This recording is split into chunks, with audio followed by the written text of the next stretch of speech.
Yes, ma'am. Ano pong sa atin? Papagawa ko po sana. Anong problem po? Nasira po yung LCD na bagsak. Ano pong model to? iPhone iPhone X. LCD, no display. Ano pong nangyari dito, ma'am?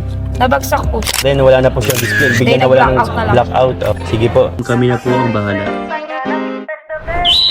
Sa araw habang ako'y nagmamadaling lumakad ay di sinasadyang nahulog ang dala kong iPad. Dinampot ko kaagad at napasabing my God. Nung nakita ko na yung LCD ko ay merong basag. Bad trip talaga tong araw na to, pambihira. Kung kailan kailangan ay tsaka pa nasira. Parang di ko na to magagamit, nakakapanghina na. Okay na po, ma'am.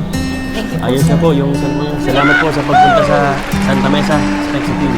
Salamat, sir. God bless. Agad-agad naman akong pumunta. Our store's locations. Mawawang iPad ko'y mapakonsulta. Naghintay-hintay ako sa magiging resulta. At yun na nga yung iPad kong sira ay naresolba.